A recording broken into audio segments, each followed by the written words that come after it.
Fala pessoal, tudo bem? Algum tempo atrás eu fui convidado para ministrar uma pequena aula sobre provas discursivas. Eu sempre escrevi bem, eu sempre me dei bem com a escrita, sempre tive notas altas nas provas que eu fiz. O meu conhecimento de português é um conhecimento que se mostrou adequado ao longo do tempo para essa exigência, assim como o meu conhecimento sobre estrutura, sobre, enfim, todos os aspectos que envolvem as provas discursivas. E eu fui convidado para dar essa aula e eu trago ela aqui exclusiva para que você possa assistir, para que você possa entender como que você pode escrever melhor. E lá no finalzinho tem algumas perguntas que as pessoas que estavam participando ao vivo fizeram sobre discursiva, né? Tem que colocar título, tem que usar letra de forma, coisas que são aspectos mais técnicos, mas que vale a pena a gente entender, porque pode ser também a sua dúvida. Então tá aí esse conteúdo para você, eu espero que você aproveite e a gente se vê muito em breve.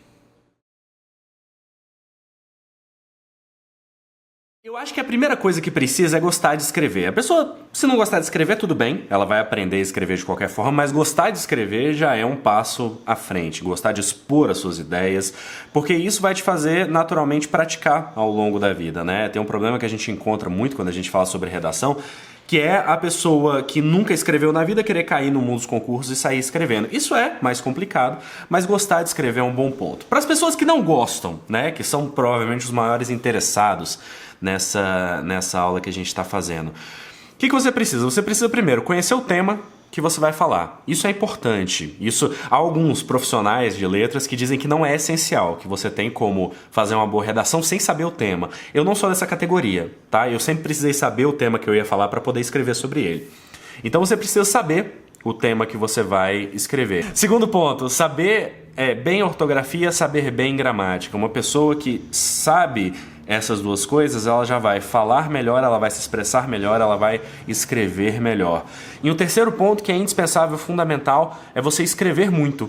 Não adianta só você, em tese, gostar de escrever, você saber gramática, se você não praticar. Concursos têm uma dinâmica própria. Concursos têm uma dinâmica que é diferente das provas de vestibulares, que é diferente de escrita criativa, e você precisa entender como que eles funcionam, ver provas anteriores, que é aquilo que a gente sempre fala, inclusive na resolução de questões objetivas. Para as discursivas isso também vale. Ver a estrutura das questões anteriores para saber como que elas se comportam e saber como que você pode se comportar para tirar uma nota melhor. Esses três elementos são fundamentais e indispensáveis.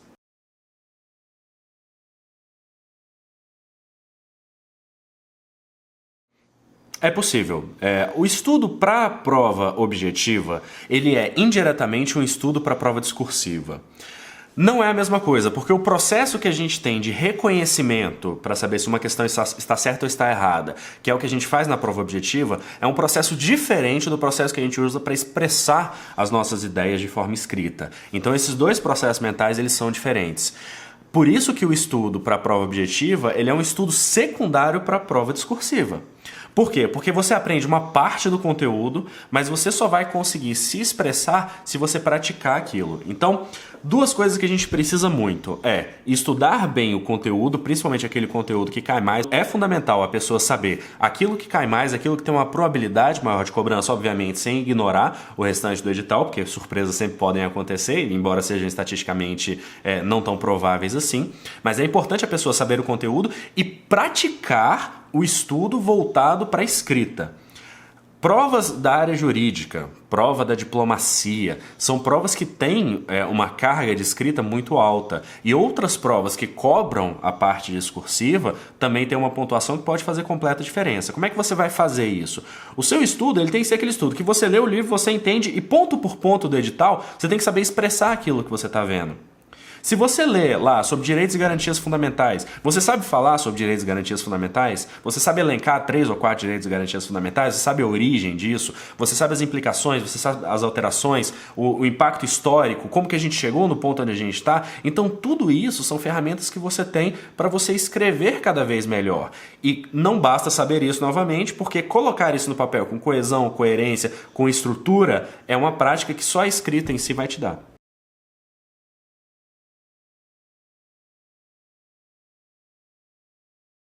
Tem duas ferramentas, tem duas abordagens que eu acho que vão ser válidas aí nesse sentido. A primeira delas, que tem que ser comportamento de todo candidato a concursos públicos, é pegar as provas anteriores e ver como que isso foi cobrado. Porque não adianta você só imaginar o que vai vir. Você tem que ver qual que é o histórico da banca. Porque a banca ela tem uma forma de cobrança, ela tem uma forma de pedir. E depois que você analisa 5, 8, 10 provas, você começa a entender qual que é o padrão dela, o que você pode esperar disso. Então pegar as provas anteriores e analisar e resolver essas provas, escrever o que é solicitado nessas provas é o primeiro ponto fundamental. O segundo ponto, pegar tópicos que você não domina bem, e eu acho que essa é uma prática que falta muito para as pessoas, e escrever sobre isso no estilo da prova. Esses dois elementos eles têm que vir na ordem. Para a pessoa que nunca fez concurso ou para a pessoa que não tem o hábito, ela precisa pegar provas anteriores para entender como que é a cobrança, como que a banca faz essa cobrança. E depois que ela resolve 5, 8, 10 provas dessas, ela começa a pegar aqueles temas que ela não domina e começa a tratar esses temas de forma prática, escrevendo sobre eles na forma de cobrança da banca.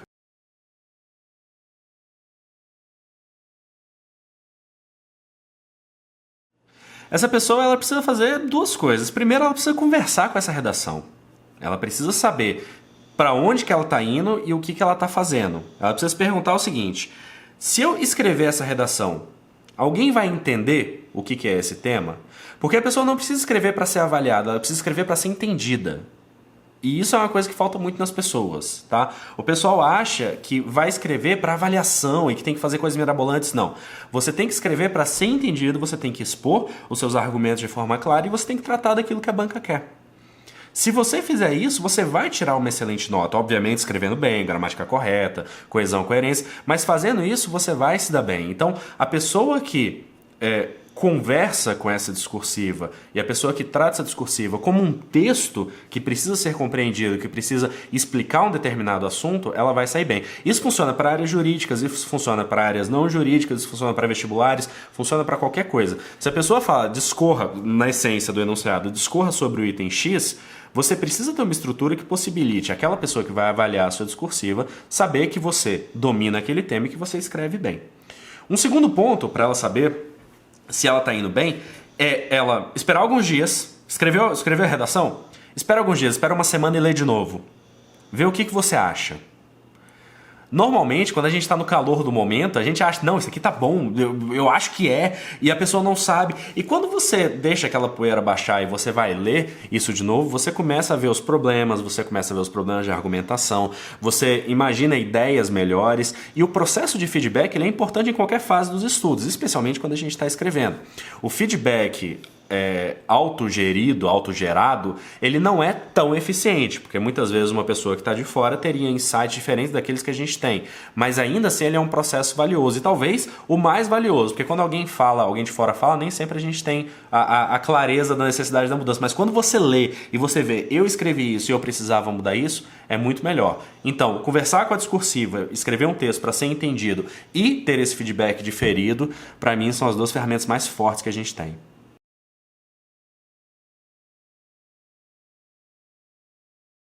O que uma pessoa vai conseguir realmente? Fazer uma discursiva por semana. O ideal é escrever todo dia. É fazer 2, 3 parágrafos por dia ou fazer uma discursiva por dia. Tá? Por quê? Porque se a pessoa se submeter a isso durante 30 dias, você pode ter certeza que depois desses 30 dias ela nunca mais vai ter dificuldade para escrever. Se a pessoa separar 1 hora por dia para fazer uma redação, depois de 30 dias ela não vai mais ter medo de redação. Eu tenho estratégias meio radicais e as pessoas, às vezes, elas confundem isso, né? Não significa que isso seja para todo mundo, mas se você quiser resultados rápidos, e minha especialidade é a aprendizagem acelerada, se você quiser resultados rápidos, você precisa ter um processo de estímulo e feedback que seja rápido. E não existe processo de estímulo e feedback mais rápido do que você fazer alguma coisa todos os dias.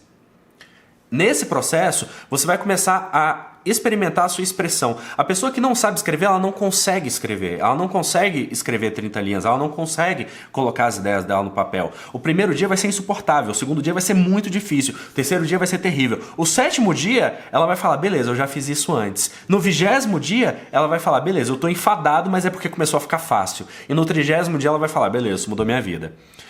O real é fazer uma discursiva por semana. Existe uma estrutura global e existem estruturas específicas.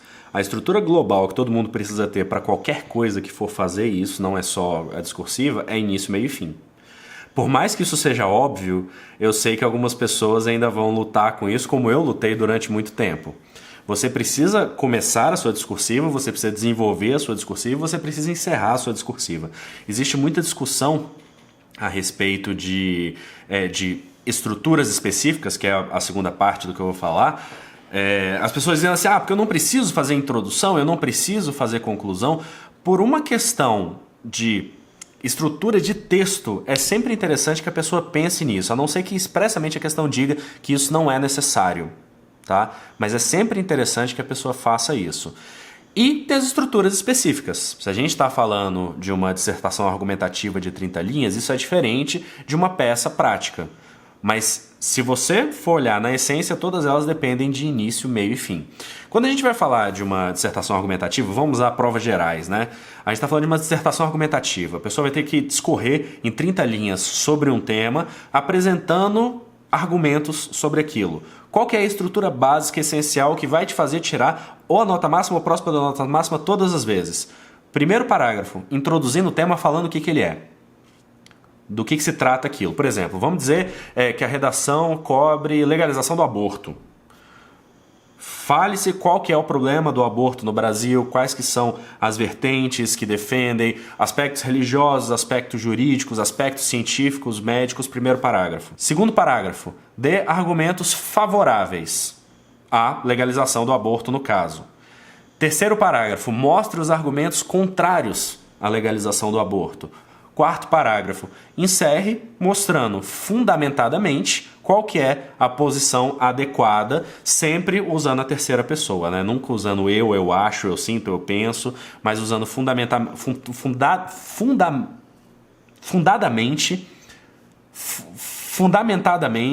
usando fundamentadamente qual que é a posição adequada de acordo com os argumentos que você expôs. Se você fizer isso numa discursiva, numa redação argumentativa, você vai tirar ou a nota máxima ou próximo da nota máxima 100% das vezes. Se for fundamentado, sim, o examinador vai aceitar. Se você terminar a sua discursiva com por isso a terra é plana, a probabilidade de você ganhar 0 é muito grande. Então a gente tem que ter muito cuidado com isso, tá? Se os seus argumentos são sólidos e se você mostra isso sob uma perspectiva que tem uma construção do argumento, a defesa do seu argumento é irrelevante, porque o que mostra o seu conhecimento é a sua capacidade de ponderação, a sua capacidade de argumentação. Por isso que ela é uma redação argumentativa. Não importa tanto a conclusão, importa mais o caminho que te levou até aquela conclusão. Isso vai depender muito dos critérios de correção, porque o que acontece é que algumas discursivas, elas dividem a quantidade de erros pela quantidade de linhas. E quando isso acontece, cada erro que você comete vale mais, se você tiver escrito menos linhas. Então é interessante escrever 30 linhas se o edital previr que a quantidade de linhas vai influenciar na correção. Mas caso contrário, não.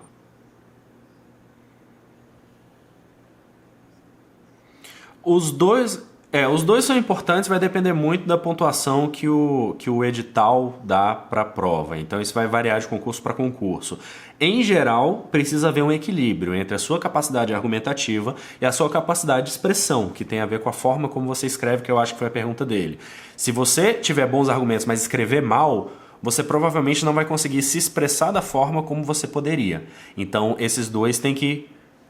Exatamente, você vai ter que ter um equilíbrio entre a sua capacidade de se expressar e a sua capacidade de argumentar, que são duas coisas diferentes. A qualidade dos seus argumentos e a sua capacidade de se expressar são duas coisas diferentes, então tem que haver um equilíbrio para que você possa se aproveitar de ambos. Tem uma frase que eu gosto muito e que se aplica especialmente a esse caso, que é: não passa em concurso quem sabe mais, passa quem acerta mais questões.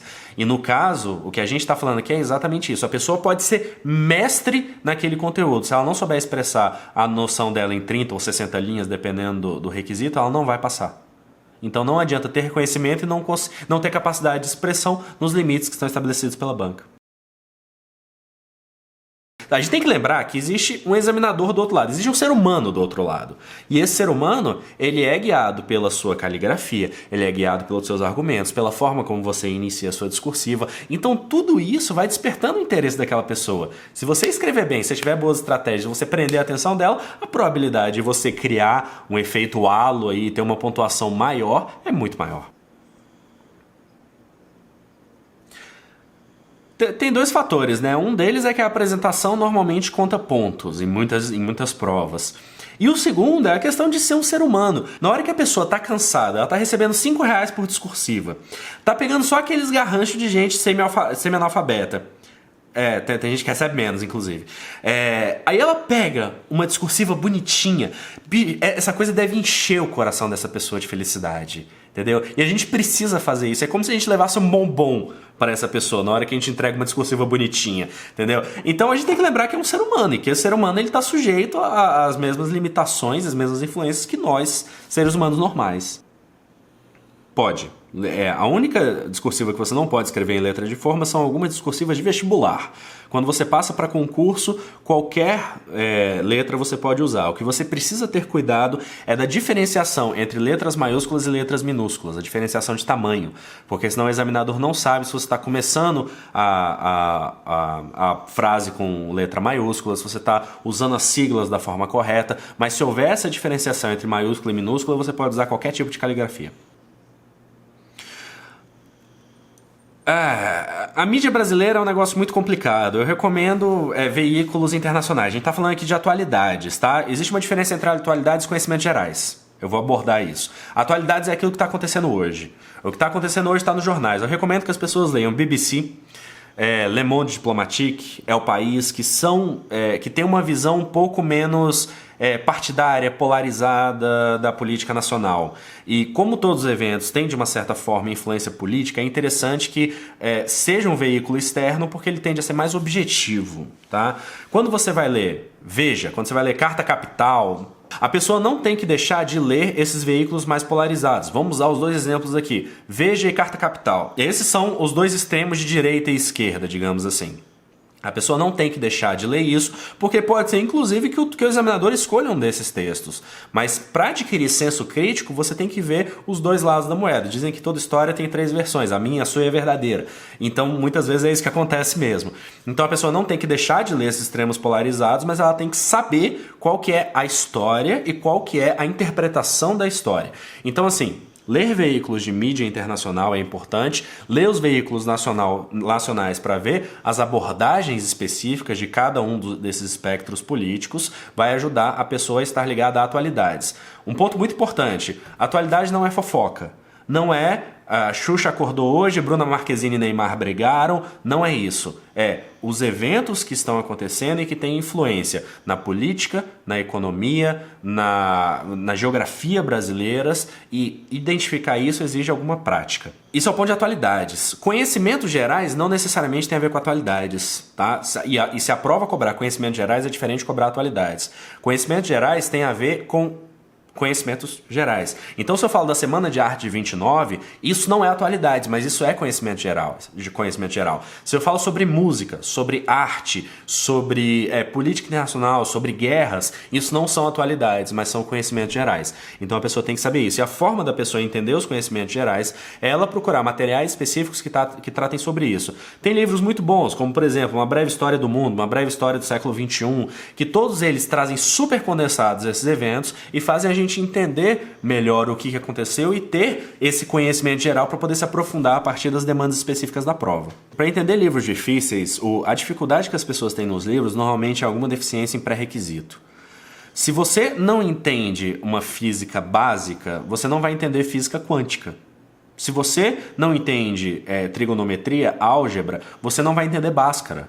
Então não adianta querer pular etapas. Se a pessoa tem uma dificuldade naquilo que ela está lendo, pode ser que o material seja mal escrito, esse é o primeiro ponto. Mas o segundo ponto, uma segunda possibilidade, é que falte a essa pessoa a base. E o senso crítico, especialmente, ele é construído por uma quantidade X de informações que permita a gente avaliar uma determinada notícia de diversos aspectos. Uma pessoa que não tem conhecimento, ela pode ver uma notícia, por exemplo, sobre política, aproveitando que a gente está nesse espectro de eleições, e pode falar, isso aqui é verdade, pode ficar indignada, mas sem entender qual que é o interesse daquele veículo, o que está acontecendo e qual que é a história maior por trás daquilo, ela não consegue ter senso crítico. E o senso crítico ele vem desse conhecimento de fatos, de informações e de dados. Essa é uma das dicas mais importantes que eu vou dar para as pessoas. A gente deixa sempre melhor para o final, né? Uma das formas mais interessantes de você fazer discursiva é você ter um esqueleto daquilo que você vai escrever antes.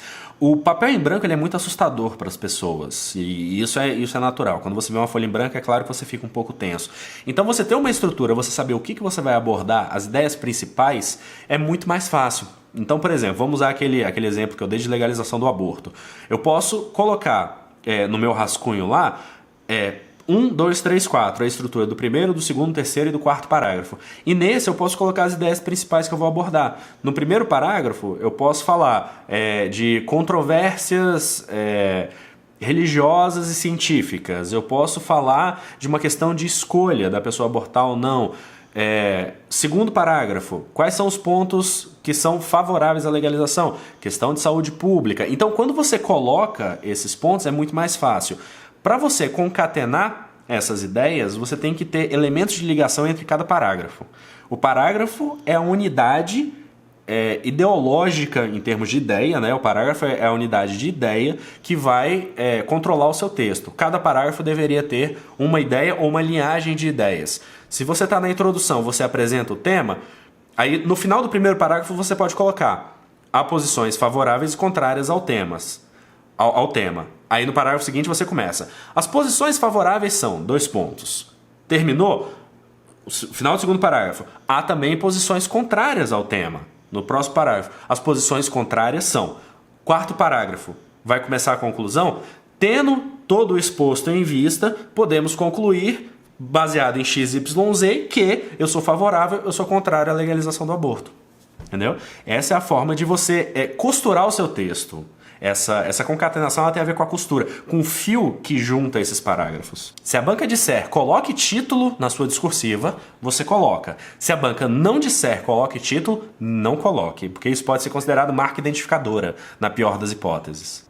É isso, eu espero que você tenha gostado, eu espero que tenha te ajudado. Meu objetivo aqui, como você sabe, é sempre trazer o melhor da preparação para provas e concursos públicos neste país para você. Então, se você gostou, não perca, porque a gente tem muito mais coisa bacana para chegar aí no futuro, combinado? A gente se vê muito em breve, até lá, tchau, tchau.